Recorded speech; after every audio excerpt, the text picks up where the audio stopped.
বাইরে প্রবল ঝোড়ো হাওয়ার সাথে মুষলধারে বৃষ্টি নেমেছে।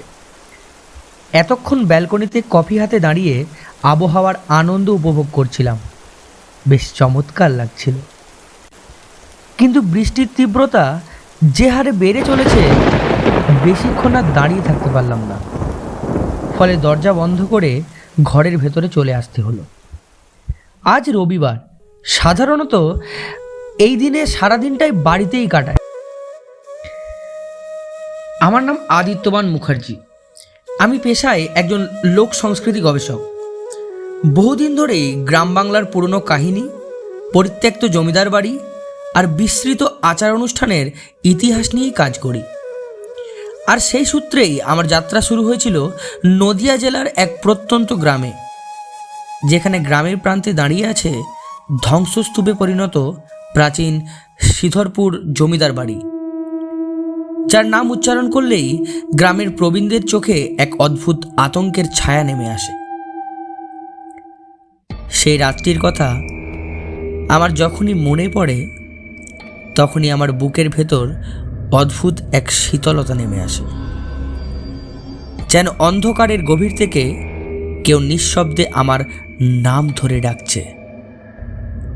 আর আমি আজ এই অডিও রেকর্ডিংয়ে বসে একমাত্র বর্ণনাকারী হিসেবে সেই অভিশপ্ত রাতের প্রতিটি মুহূর্ত আপনাদের সামনে তুলে ধরতে চলেছি। গল্প মানুষকে কাঁদায়, ভয় দেখায়, ভালোবাসতে শেখায়, আবার নতুন করে বাঁচতেও শেখায়। আমি অমিতাভ ব্যানার্জি আমার নিজের কণ্ঠে নিয়ে আসছি দুঃখের, ভালোবাসার, রহস্যের, আতঙ্কের, অলৌকিক এবং জীবনের ছোঁয়া লাগা অসংখ্য অডিও গল্প। চোখ বন্ধ করুন, হেডফোন লাগান, আর শুরু হচ্ছে আমাদের আজকের গল্প। সালটা 1937। ভারতে তখন ব্রিটিশ ইস্ট ইন্ডিয়া কোম্পানির রাজত্ব চলছে। দেশের বিভিন্ন গ্রামে স্বাধীনতার প্রচার তখন দেশটিকে নতুন আলোর দিশায় নিয়ে গিয়ে চলেছে। শ্রীধরপুর গ্রাম তখনও বেশ অনুন্নত। শহুরে হাওয়ার ছিটে ফোঁটাও এসে পৌঁছায়নি এখানে। সড়কপথে গরুর গাড়ি এবং নদীপথে নৌকাই ছিল তখন গ্রামের মানুষদের এক প্রান্ত থেকে অপর প্রান্তে পৌঁছানোর প্রধান পথ। গ্রামের বেশিরভাগ মানুষই পায়ে হেঁটে যাতায়াত করতেন। আমার আসল বাড়ি ছিল সোনারপুর নামে এক গ্রামে। নদিয়া জেলার এক ছোট্ট গ্রাম, বেশ সুন্দর। গ্রামের মাঝে বয়ে চলেছে এক ছোট্ট নদী, যার রং একদম খাঁটি নীল। চারিদিকে সবুজ ধান ক্ষেত, ওপরে নীল আকাশ। তখনকার সময়ে গ্রামের সৌন্দর্যটাই আলাদা ছিল। সারা বছর মাঠে চাষ করত চাষিরা। গ্রামের প্রধান কাজই ছিল চাষ করা, এবং সেই ফসলের অর্ধেক খাজনা দিতে হতো ইংরেজ দালালদের।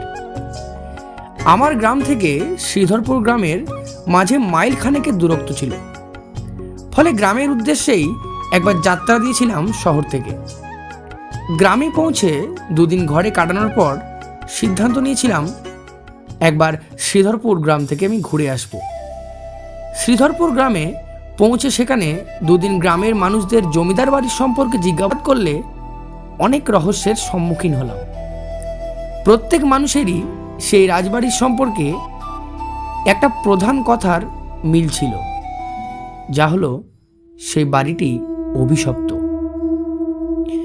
গ্রামের মানুষজন আমাকে বহুবার সতর্ক করেছিল। তারা বলেছিল সূর্য ডোবার পর ওই বাড়ির আশেপাশে বাতাসও স্থির হয়ে যায়, কুকুর চিৎকার করে ওঠে, আর ভেতর থেকে ভেসে আসে করুণ সানাইয়ের সুর। অথচ সেই বাড়িতে বহু দশক ধরে কেউ বাস করে না।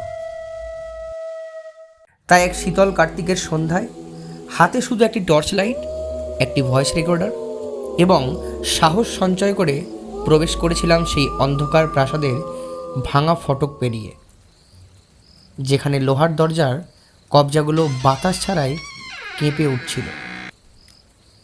ভেতরে ঢুকতেই আমার মনে হয়েছিল যেন বহু বছর ধরে জমে থাকা অন্ধকার আমার শরীরের ওপর নেমে এসে চেপে বসেছে।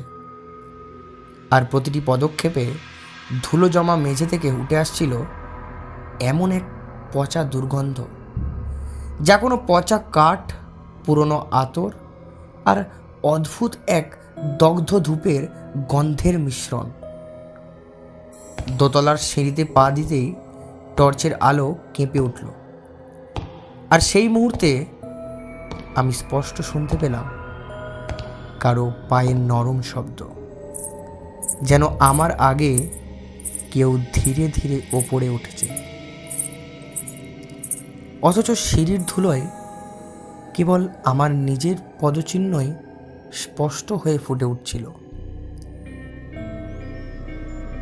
আমি নিজেকে বোঝাতে চেষ্টা করছিলাম যে এটি নিছকই কোনো মানসিক বিভ্রম, কিন্তু যখন ওপরের করিডোরে পৌঁছালাম তখন করিডোরের শেষ প্রান্তের একটি দরজা নিজে থেকে কর্কর শব্দে খুলে গেল, আর ভিতর থেকে ভেসে এলো একটি নারী কণ্ঠের দীর্ঘশ্বাস।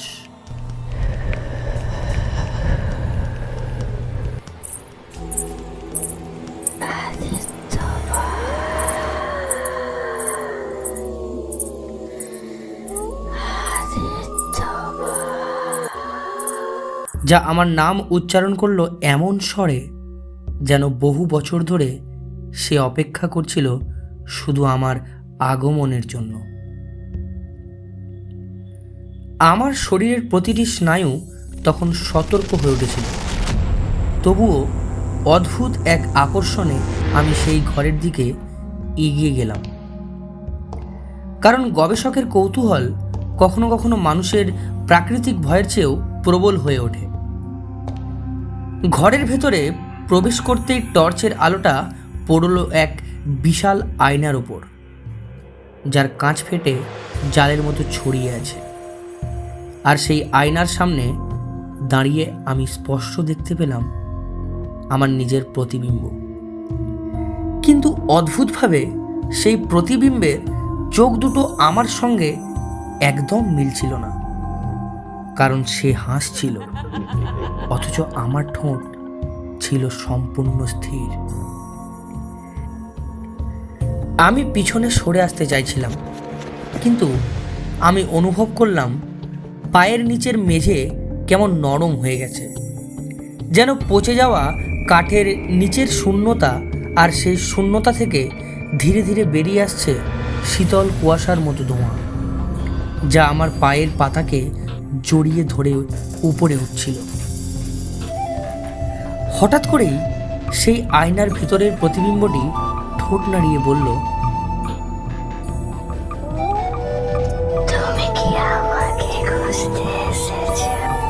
আর তার কণ্ঠস্বর ছিল আমার নিজের কণ্ঠের বিকৃত পরিচয়, যা ঘরের চারপাশে ঘুরে বেড়াতে যেন এক অদৃশ্য প্রেতাত্মা।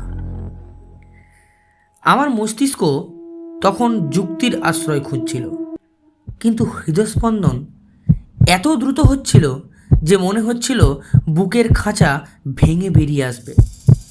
আর আমি মরিয়া হয়ে টর্চের আলো সারি নিতে চাইলাম, কিন্তু আলো যেন আয়নার উপরই আটকে রইল। ঠিক সেই মুহূর্তে ঘরের দরজাটি প্রচণ্ড শব্দে বন্ধ হয়ে গেল, আর চারিদিকে অন্ধকারে ঢেকে গেল। কারণ আমার টর্চটা হঠাৎ নিভে গেল এমনভাবে যেন কেউ ইচ্ছাকৃতভাবে তার প্রাণ কেড়ে নিয়েছে। অন্ধকারের মধ্যে আমি অনুভব করলাম আমার কানের কাছে এক উষ্ণ নিঃশ্বাস, আর সেই নিঃশ্বাসের সঙ্গে মিশেছিল এক অদ্ভুত আতরের গন্ধ, যা আমাকে মনে করিয়ে দিল পুরনো জমিদার পরিবারের কাহিনী, যেখানে বলা হয়েছিল জমিদারের কনিষ্ঠ কন্যা রহস্যজনকভাবে আত্মহত্যা করেছিলেন এই ঘরেই। আমি তখন মরিয়া হয়ে দরজার দিকে এগোতে চাইছিলাম, কিন্তু বুঝতে পারলাম আমি নড়তে পারছি না, কারণ আমার ছায়া মেঝেতে স্থির হয়ে দাঁড়িয়ে আছে। আর সেই ছায়া যেন আমাকে বেঁধে রেখেছে এক অদৃশ্য শিকলে। হঠাৎ দূরে কোথাও সানাই বাজতে শুরু করলো। ধীরে ধীরে সেই সুর আমার কাছে আসতে লাগলো, আর সেই সুরের সঙ্গে মিলিয়ে নারী কণ্ঠে ভেসে এলো এক করুণ গানের অংশ, যার ভাষা আমি চিনতে পারিনি। অথচ অদ্ভুতভাবে মনে হচ্ছিল বহু জন্ম আগে এই গান আমি শুনেছি। আমি অনুভব করলাম আমার চেতনা ধীরে ধীরে ঝাপসা হয়ে যাচ্ছে, আর আয়নার ভেতরের সেই বিকৃত আমি ধীরে ধীরে কাঁচের ভেতর থেকে বেরিয়ে আসছে। আর তার চোখ ছিল অদ্ভুত এক শূন্যতা, আর তার ঠোঁটে জমে থাকা হাসি ক্রমশ প্রশস্ত হচ্ছিল। ঠিক তখনই আমার ভয়েস রেকর্ডারটি নিজে থেকে চালু হয়ে গেল, আর সেই যন্ত্র থেকে ভেসে এলো এক বিকৃত শব্দ, যেখানে স্পষ্ট শোনা যাচ্ছিল, তুমি ফিরতে পারবে না। আর আমি বুঝতে পারলাম যে এই বাড়ি শুধু ইট কাঠের নয়, এটি স্মৃতি, অভিশাপ আর অপূর্ণ আকাঙ্ক্ষার এক জীবন্ত কারাগার।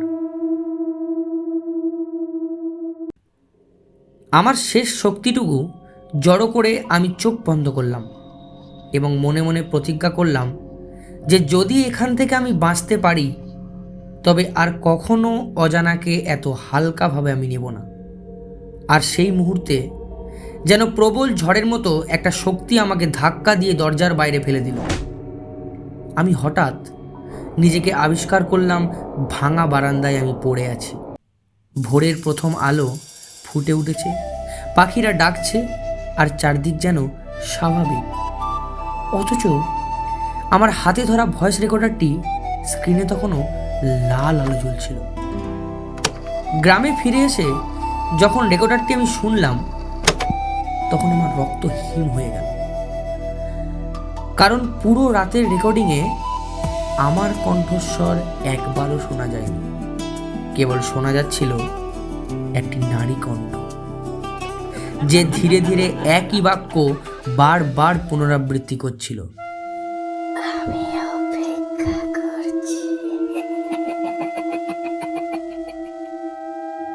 আজ এত বছর পরেও যখন গভীর রাতে বাতাসে আতরের গন্ধ ভেসে আসে, অথবা দূরে কোথাও অকারণে সানাইয়ের সুর দেখতে পাই, তখন আমি নিশ্চিত হয়ে যাই যে শ্রীধরপুর জমিদার বাড়ি আমাকে পুরোপুরিভাবে ছাড়েনি, বরং আমার ছায়ার ভেতরেই তার একটি অংশ বাসা বেঁধে আছে। আর হয়তো এই গল্পটি বলার মাধ্যমেই আমি অজান্তে আবার সেই অন্ধকার দরজাটিকে পুনরায় খুলে দিলাম। শুনছিলেন শ্রীধরপুরের জমিদার বাড়ি। গল্পটি ভালো লাগলে একটা লাইক এবং আমার চ্যানেলটিকে সাবস্ক্রাইব করে দেবেন। ধন্যবাদ।